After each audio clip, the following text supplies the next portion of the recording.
With all of the interest in boxing from the YouTuber community, you get a lot of anger and bitterness from the hardcore boxing heads, and to a degree, it is warranted. However, did the sport of boxing do this to itself? On this video, we will dig deeper into the situation and see what could possibly be done in order to ensure it is beneficial to the entirety of the sport and not just the participants on said events. Before we begin, I want to thank you all for tuning into the channel. Make sure to smash the like and subscribe button if you haven't already, and leave a comment in the comment section below to voice your opinions. Also, share the video because, like you're about to see, it's about to get deeper than Atlantis. With the formalities out of the way, let's jump right into the topic at hand. Logan and Jake Paul have carved out a niche within a niche sport and thus made their own lane as famous people lacing the gloves up and fighting other alike personalities in a boxing match. However, there has been a slight shift recently in regard to whom these novice YouTubers are facing off against in said exhibitions. Although it had begun as fights between YouTube personalities,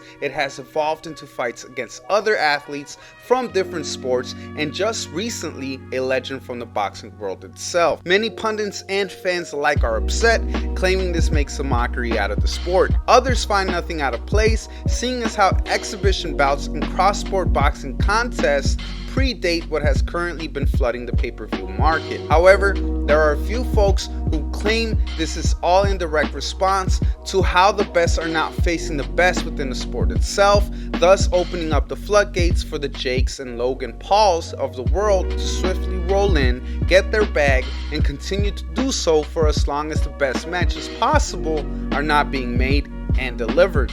I think up until recently, all of this was fine, but when you have a legend of the sport involved in a fight against a YouTuber and he isn't able to KO him or ridicule him to the point said YouTuber won't ever consider lacing the gloves up again, well then, that is when the waters begin getting murky. Now there's no doubt that Floyd won that fight, but to the folks that don't know any better and are getting reeled along by Jake or Logan Paul, well, they harmonize a resounding protest and contradiction to the actual results and ultimately resonate a voice of ridicule that blankets the entirety of our sport. But again, the fans of these online celebrities don't know any better. For all they know, a sloppy flurry of punches that failed to do anything of significance suffice in earning a victory result. To make matters worse, you have former Logan Paul conqueror and online celebrity himself, KSI, proclaiming that since he beat Logan, and in his eyes Logan beat Floyd,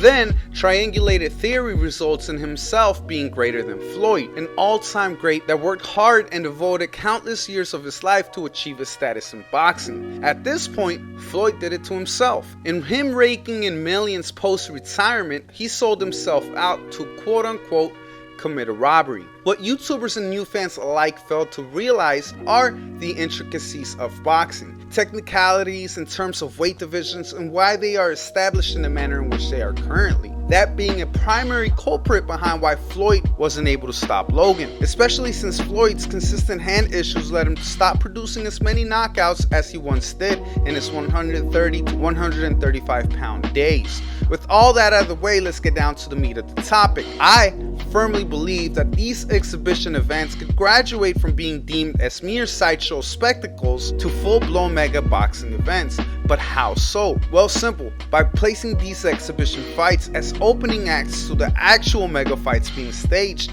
as the main events, and not having them be the actual main dish the way they are at this point in time. I wouldn't care if Floyd Mayweather would fight Jake Paul on pay-per-view, as long as the main event would be something along the lines of Teofimo Lopez versus Gervonta Davis, let's say. Also, don't riddle the rest of the card with pointless exhibition matches and sprinkle in a lukewarm fight here and there. From my perspective, if there's more than one exhibition fight on the card, just fully commit to it and make the entire card an exhibition event. But I also understand the method and formula. They do this to sucker in the hardcore fans, and boy has it worked on me in these past two Paul events. I only tune in for the actual boxer fights, but believe me, it's getting to the point where said method won't work. Perhaps I'm an idiot for doing so, but my enthusiasm and fandom for a sport I hold dear and close to my heart makes it really difficult to turn away from a good fight. Unfortunately, it is simply adding to the pay-per-view sales and thus making it more and more enticing for major promotional outlets to look into making these type of boxing cards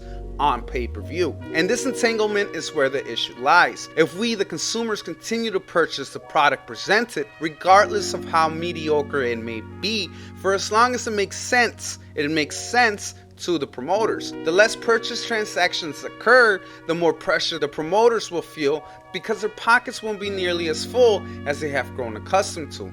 However, the situation at hand is layered, especially since Jake Paul has recently signed a Showtime deal, meaning that a mainstream pay-per-view platform is seeing a potential avenue in the sport to exploit further. And even though Jake gets a lot of hate in the boxing community, he is doing a whole lot right. It doesn't hurt that he's a massive star outside of the squared circle to begin with, but it would be ignorant not to see how his stardom has facilitated his path to millions in a violent sport where countless far less popular individuals are and will continue struggling to make ends meet until retirement because of the lack of opportunities. Now, Jake isn't wasting any of those privileged opportunities granted.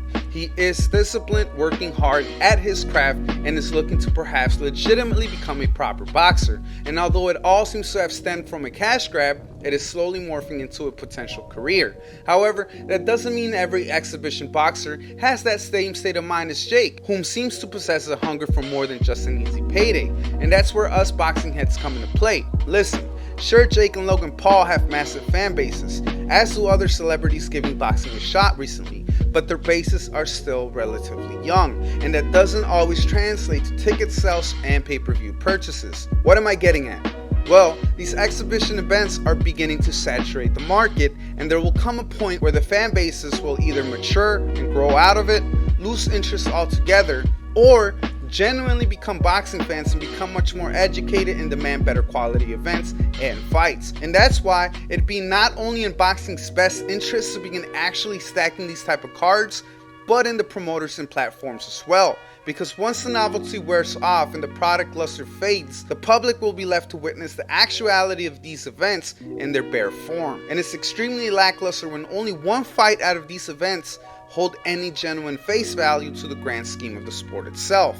On that note, I hope you enjoyed the video, and thanks for tuning in. Make sure to smash the like and subscribe button if you haven't already, and leave your thoughts in the comments section below. Also, do me one last favor and share the video. I honestly believe it transcends my small-time YouTube channel and speaks on a much larger issue at hand. Like always, this is Shay at K&B, signing out.